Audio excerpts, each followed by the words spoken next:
Happiness is success or success is happiness? If I had to ask you this question, then I wonder how would you respond? And additionally, what factors would you consider to call yourself to be happy?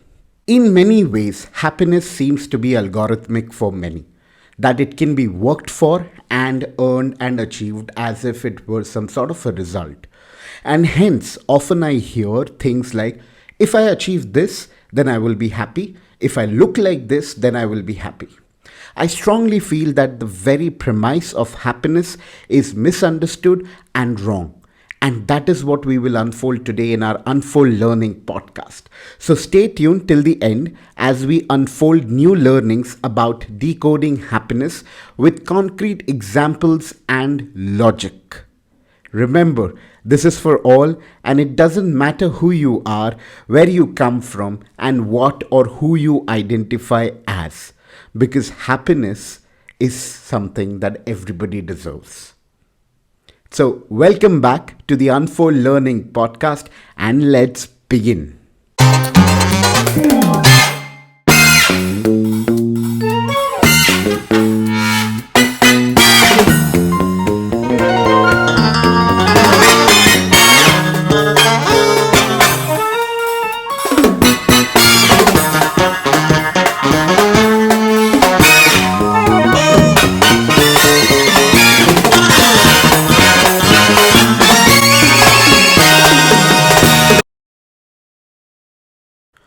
Happiness is not a solvable equation. Instead, unease and dissatisfaction are inherent parts of human nature and necessary to creating consistent happiness. Now, let's actually understand what I said with two perspectives. One, from a perspective of a legend that I'm assuming everybody is aware of, and two, from a perspective of science. So, let's start with the legend. About 25 years ago, there lived a king who was going to have a son. For his son, the king made sure that his son will never experience unhappiness or suffering. He committed to self that he would ensure every desire, need would be fulfilled for his son. He built big walls around his palace and prevented the prince from knowing the outside world. The prince grew up with a lavish lifestyle. However, despite the endless luxury and opulence, the prince ended up becoming a pissed off young man. Soon, every experience felt empty and valueless to him. No matter what his father gave him, it felt nothing to him. So, one night, the prince snuck out of the palace and went into the outside world. He soon realized he exposed himself to a different world altogether where he saw people experience pain, sickness, and even death. As an instinct, he blamed his father and decided to leave the palace and give away his royalties. Well, the prince suffered. He was homeless, deprived of food, suffered with diseases, pain, and loneliness. A few years went by and nothing changed. The prince realized that the suffering in itself has no meaning either. As with being rich, there is no value in suffering when it's done without purpose. And soon the prince realized that he needs to do something that will help him find the meaning of life with its aspects of happiness and miseries. He sat under a tree to experience the biggest revolution of his life. Life itself is a form of suffering. Rich suffer because of their richness and the poor suffer because of their poverty. People suffer because they have no family and people suffer because they have a family. Well, not all suffering is equal, but we all suffer nonetheless. Well, the prince then defined a philosophy central to life, and that is pain and loss are inevitable. Let me repeat, pain and loss are inevitable, and we should let go of trying to resist it. The prince would later be known as Buddha, and I believe many of you would resonate with the prince and the story. Now let's understand this from a perspective of science. If we deep dive into our evolution as humans and touch base on the aspects of neurosciences, we suffer because suffering is biologically useful. It is nature's preferred agent for inspiring change. In many ways, evolution is a function of dissatisfaction and insecurity. It's suffering that resulted to innovation and survival of us as human beings. As human beings, we are wired to become dissatisfied with whatever we have and be satisfied by only achieving those which we don't have. This consistent dissatisfaction has kept us as a species fighting, striving, and conquering. Therefore, suffering is a feature of being human. Now, take a pause. Actually, think of something that you achieved and then go back in time to the root of it and see if the change happened only because you were dissatisfied about that or about something else. There could be many examples like losing weight or getting a certification or switching a job or even making a big decision in your life. The roots, for sure, will stem from the aspect of dissatisfaction, insecurity, or some sort of a pain, isn't it? Therefore, happiness is not a solvable equation. Instead, unease and dissatisfaction are inherent parts of human nature and necessary to creating consistent happiness. So thus far, what we have been able to establish is the premise of happiness from the perspective of a legend and from the perspective of science. Let us now really deep dive into understanding if dissatisfaction and insecurity, these as gaps, are inevitable and are the change agents to create happiness. And if yes, then how does it really impact us? And why till now we have looked at or understood happiness with a negative lens? How can dissatisfaction, pain, or unease really help or result as a change agent for happiness? As much as we hate pain, it is useful because pain teaches us what to pay attention to when we are young or careless. Think of your childhood when you would have touched a hot vessel or you fell while cycling fast or even while learning to cycle at the first place. Pain helps to show us what's good for us versus what's bad for us. It helps us to understand and adhere to our limitations. Well, pain is not only physical, it is psychological as well. Let me tell you an interesting fact. A lot of research has found that our brains don't register much difference between physical and psychological pain. And in both cases, the pain is an indicator of something not being in equilibrium. And that eventually becomes a compelling reason to push self. Unfortunately, and it is really unfortunate, the society we live in doesn't celebrate struggles or pain. It doesn't. Instead, it coddles itself more and more from inevitable discomforts of life. Therefore, we lose the benefits of experiencing healthy doses of pain, a loss that disconnects us from the reality of the world around us. So, in summary, what I'm trying to tell you is that thinking or expecting a problem-free life is unrealistic. We need to wake up.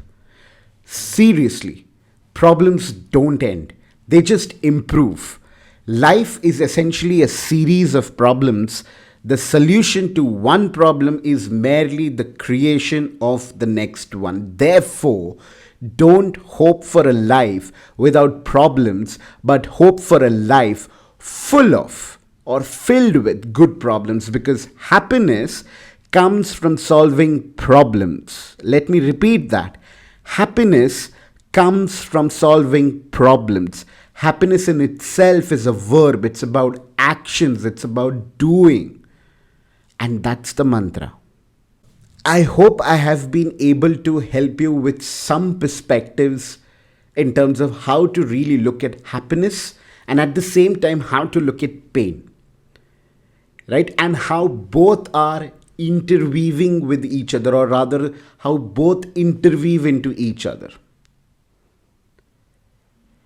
However, I would want you to leave with a few concrete takeaways that will be important for you to adapt, or rather integrate this thought of happiness and pain and understand them really, really deeply, right? And to do that, it's important to help ourselves with certain reminders. And what I'm going to suggest you next are a few things that I myself have practiced and applied, right? And in no way I'm saying that, if you do this, you will be happy. No, it's experiential, but you got to start somewhere, right? You got to learn from somebody else's mistakes, right? And that is where I'm coming from, right? On that note, I would like to share with you all a few reminders that will help you during the times when you don't feel happy,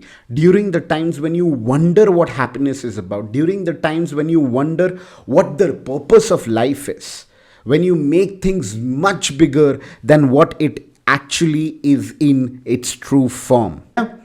So, let me outline a few reminders for you. Reminder 1. Happiness comes from problem solving, by solving problems. Hope for good problems because they will never stop. I have seen so many people a lot of times trying to figure out what is their purpose in life. Well, I honestly don't think that's even a valid question to identify what is the purpose in life. Your purpose in life is to work towards something that will help you to solve something and eventually make you feel happy. Maybe your purpose is to be happy, and to be that happy, you need to ensure that you're consistently solving problems. Reminder 2. Happiness is a form of an action. It is a consistent work in progress, because solving problem is a constant work in progress.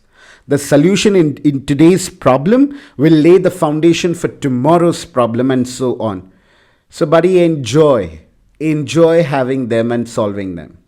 Reminder number 3, the secret ingredient, even though there are no secret ingredients as per the Kung Fu Panda or Master Oogway, but the secret sauce is in the solving of the problem and not in having the problems at the first place. Because trust me, there will be times where you will have no control over problems in whatever way. Reminder 4, choose your struggle. When I say, solve problems, I don't mean that, you have to go out there, find problems and solve every problem. No, you need to choose your battles. You need to choose your struggle. What are you really willing to struggle for? Real serious life meaning and fulfillment has to be and gets earned only by choosing and managing your struggles and nothing else. And that is what will help you build your character, build your resilience, and help you to be happy. Reminder 5, everything comes with an inherent cost or sacrifice. And therefore, the previous point becomes more critical, and hence you choose your struggles, and hence you choose your problems. So as I close out with this topic, I will share with you a perspective. Decoding happiness is about solving problems and enjoying the process. But let me tell you this, many people don't get it, and they fail miserably in trying to be happy. Eventually, they end up building up a perception, but but they are very far from their own realities. And do you know why? Because of only two things. Number one, denial. Some choose to not see and deny that their problems exists in the first place. They got to open their eyes. They deny reality and get delusional. And that leads to insecurity and emotional repression because they keep so much within that eventually there is an outburst and they also don't know how to deal with it, how to go ahead with it, and then they fall into stress and then mental health problems. And the second big one is victim mentality. They choose to believe that there is nothing they can do. They blame and feel better, and that leads to a life of anger, helplessness, and despair. The choice will be always yours, my friends. That's my time.